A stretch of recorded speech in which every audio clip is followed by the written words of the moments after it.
Hi everyone, thanks for joining. Today I will be reading one of my favorite fairy tales. It's about a person who makes shoes and his wife, and every morning when they wake up, there is a surprise left on their work table. So if you have an idea of what this story is about, you can tell me. All right, this story. Do you guys remember this story from when we were reading fairy tales? The title is called The Elves and the Shoemaker. Hmm. All right. Oh, and the author's not on the front cover, but it does have the price tag, $1.95. Wow. Can't find books for that price anymore. All right. The Elves and the Shoemaker. What's this front part called? What's this back part called? And what's this part called right here? All right, if you weren't sure, this is the front cover, this is the back cover, and this is the spine. Can you find your own spine? It's the long bone on your back. All right, the Elves and the Shoemaker. There's even a special message inside. This is a very special book of mine. It says, to Miss Kirkpatrick, Merry Christmas. Love, Miss Lee. Oh, love, Miss Leah. Sorry, Miss Leah used to be a teacher of mine when I was very young. Love, Miss Leah. The Elves and the Shoemaker by the Brothers Grimm, illustrated by Lynn Titleman. All right. A long, long time ago there lived a shoemaker who fell upon hard times. No matter how hard he worked, he found he could no longer make a good living at his trade. And so with each passing day he grew poorer and poorer. Cobbler. Another word for a shoemaker or somebody who repairs shoes is a cobbler. Oh look, Ginger the cat, Lilia's cat.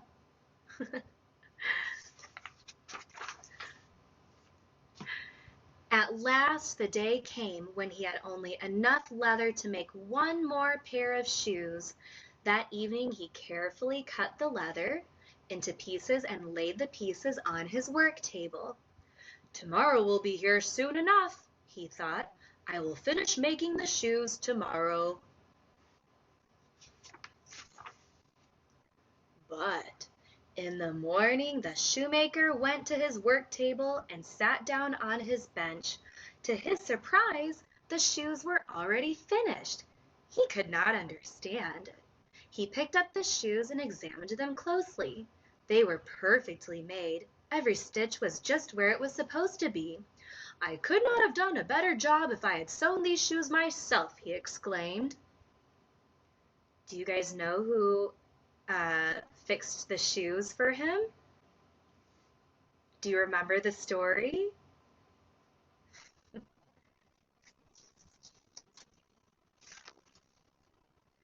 Before long, a wealthy customer came into the shop and saw the shoes. He liked them so much that he bought them at once. He paid far more for them than he would have paid for any ordinary pair of shoes. Now the shoemaker was able to buy enough leather for 2 more pairs of shoes. He cut the leather into pieces and laid the pieces on his work table, just as he had done before. Then he went to bed. What do you think's going to happen when he wakes up the next morning?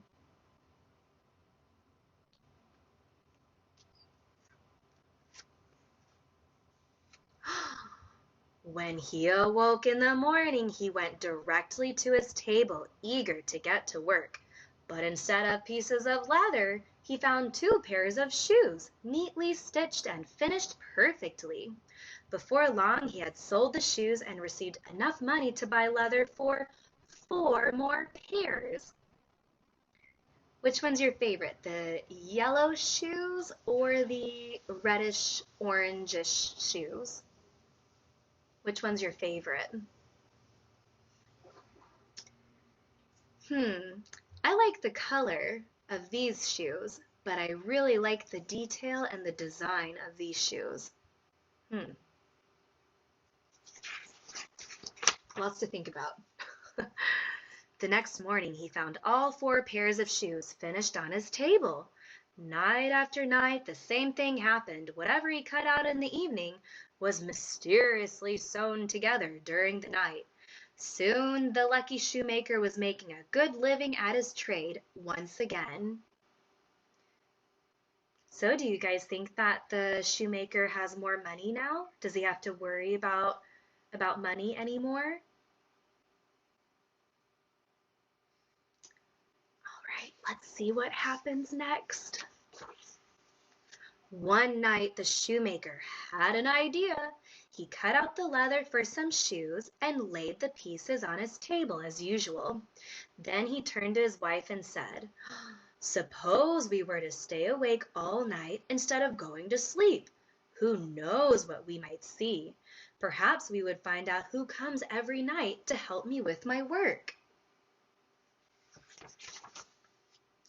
The shoemaker's wife agreed. She lit a candle and placed it on the table so they could see better. Then they hid in a dark corner of the shop. What do you guys think they'll see?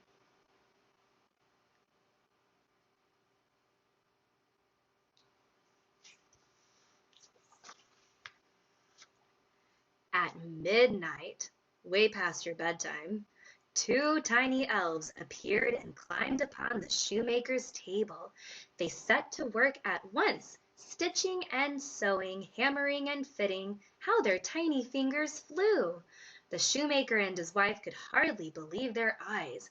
The elves worked quickly and quietly, and they did not stop until they finished. When the last pair of shoes was done, the tiny visitors jumped down from the table and ran from the shop.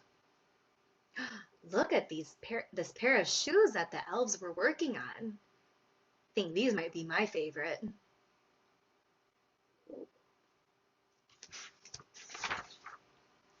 The next morning, the shoemaker's wife said, "We must do something nice for the elves. Surely if it were not for them, we would still be poor." "What do you have in mind?" asked the shoemaker. Do you guys remember what they're going to do for the elves? They're going to make something for them.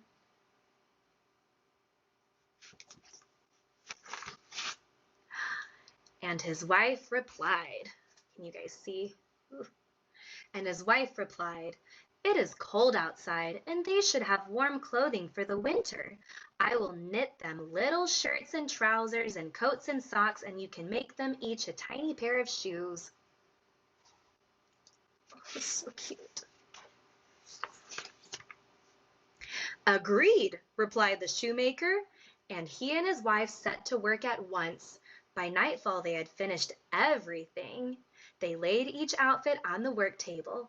Then they hid themselves so they could watch their tiny visitors without being seen. Oh, so cute. At midnight, the elves appeared and went straight to the shoemaker's work table. Imagine their surprise when they saw what was there. Instead of piles of leather, there were tiny suits of clothes. They quickly put the clothes on. Each garment fit perfectly. And when they had slipped into their tiny new shoes, they began to sing, "Now that we are dressed so neat, why make shoes for others' feet?" So what are they going to do now? Do you know or remember? Do you think they'll continue making shoes for the cobbler and his wife, or do something different?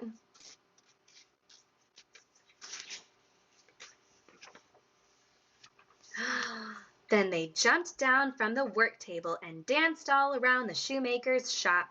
Finally, when it seemed as if they could dance no more, they opened the door and skipped off down the street. Look at their little purple shoes, their little yellow jackets. I think the shoemaker and his wife did a good job. The shoemaker smiled at his wife, and she smiled back at him, and then they went to bed. They never saw the elves again, but they had good luck for the rest of their days. The end. Look how happy they are. The end. All right, guys, thank you so much for listening to The Elves and the Shoemaker. All right, I'll try to post more videos soon for you guys to watch and listen to. Have a wonderful day. Bye.